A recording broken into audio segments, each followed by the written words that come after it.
আজ শুভ মহাষষ্ঠী, আর এই শুভ মহাষষ্ঠীতে সবাইকে জানাই অনেক অনেক ভালোবাসা ও শুভেচ্ছা।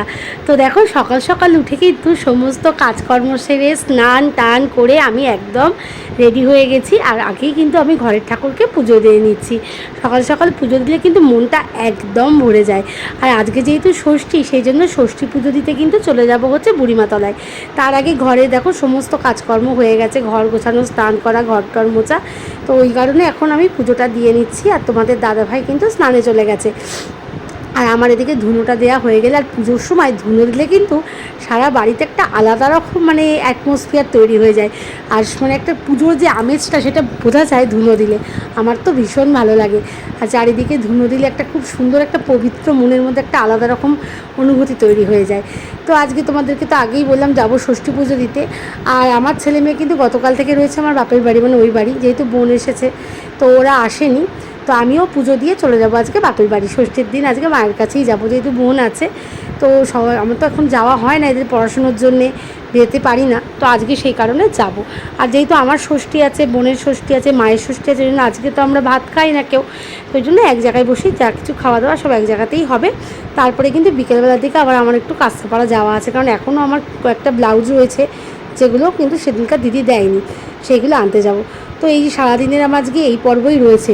তার মধ্যে আজকে যেটা বিশেষ ব্যাপার, সেটা হচ্ছে আজকে কিন্তু ইন্ডিয়া আর পাকিস্তানের ফাইনাল ম্যাচ আছে, যার জন্য আজকে কোনো ঠাকুর দেখার কোনো রকম প্ল্যানই নেই।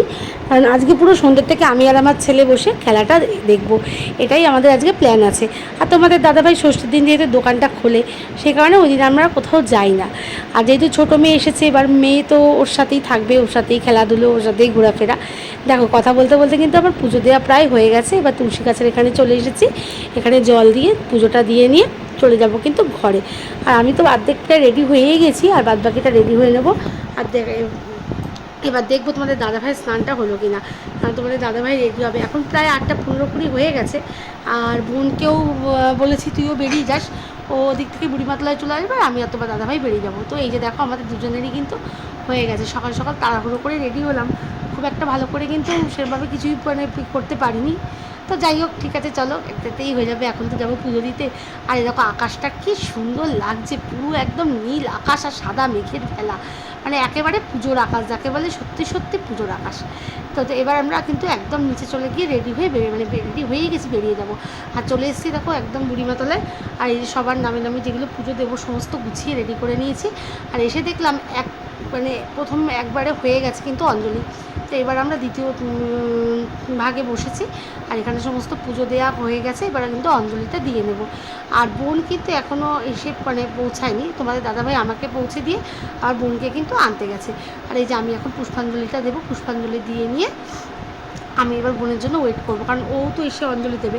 এখন দেখো সবাই এখানে অনেক মানুষ এসছে, আর ষষ্ঠী পুজো দিতে কিন্তু অনেকেই আসে। সন্তানের মঙ্গল কামনায়, আমরা সবার মঙ্গল কামনায় কিন্তু ষষ্ঠী পুজোটা দিয়ে থাকি। আর প্রত্যেক বছরই আমি চেষ্টা করি কিন্তু বুড়িমাতলায় আসতে ষষ্ঠী পুজো দিতে। আর আমার হয়ে গেছে অঞ্জলি দিয়ে, আমি কিন্তু এবার দাঁড়িয়ে আছি বোনের জন্য। বোন আসলে ও কিন্তু অঞ্জলিটা দেবে। আর দেখো আস্তে আস্তে কী মানে পরিমাণে ভিড় বাড়ছে। তো 3-4 রাউন্ড প্রায় হয়েই গেল অঞ্জলি। আর এই যে দেখতে দেখতে কিন্তু বোনও চলে এসছে, এবার বোনের অঞ্জলি দেওয়া শুরু হয়ে গেছে। ওর অঞ্জলি দেওয়া হয়ে গেলে কিন্তু আমরা বাড়ির দিকে আবার আস্তে আস্তে রওনা দেবো। তো তোমার দাদাভাই আমাদেরকে দিয়ে ও আবার দোকান খুলবে বলে তাড়াতাড়ি করে চলে গেল। আর আমি আর বোন এখান থেকে কিন্তু বাড়ি চলে যাব। তো এবার পুজো হয়ে গেছে, অঞ্জলি হয়ে গেছে, চরণামৃত নিয়ে আমরা কিন্তু আস্তে আস্তে বেরিয়ে আসলাম। আর এখানে দেখো এখনও বুড়িমা ঠাকুর আসেনি, আনতে যাবে। আর এখানে ছবি তোলা নিষেধ, ওই জন্য ভালো করে সেরকমভাবে ছবি তুলিনি বা ভিডিও করিনি।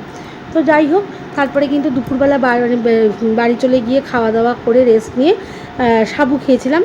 রাতে কিন্তু লুচি খাওয়া হবে। চলে এসেছিলাম কাঁচরাপাড়া। আর এই যে কাঁচরাপাড়া এসে আমার যেগুলো কাজ ছিল মোটামুটি খানিকটা হয়েছে, হওয়ার পরে এবার কিন্তু বাড়ি যাব বলে দাঁড়িয়ে আছি ট্রেনের জন্য। আর যখনই আমি স্টেশনে আসি তখনই কিন্তু ট্রেন থাকে না, এটা একদম মানে নিত্য নৈমিত্তিকের ঘটনা। আর দেখো সবাই কী সুন্দর ঠাকুর দেখছে, আর আমি এখনও আমার ব্লাউজ খুঁজে যাচ্ছি। যাই হোক, মুখটা একদম ঘেমে গেছে। আর বাড়ি যাবো, বাড়ি গিয়ে কিন্তু খেলা দেখতে বলবো ফ্রেশ হয়ে। এটাই ভাবছি যে কখন বাড়ি পৌঁছাবো, ট্রেনটা আসলেই কিন্তু বাঁচা যায়।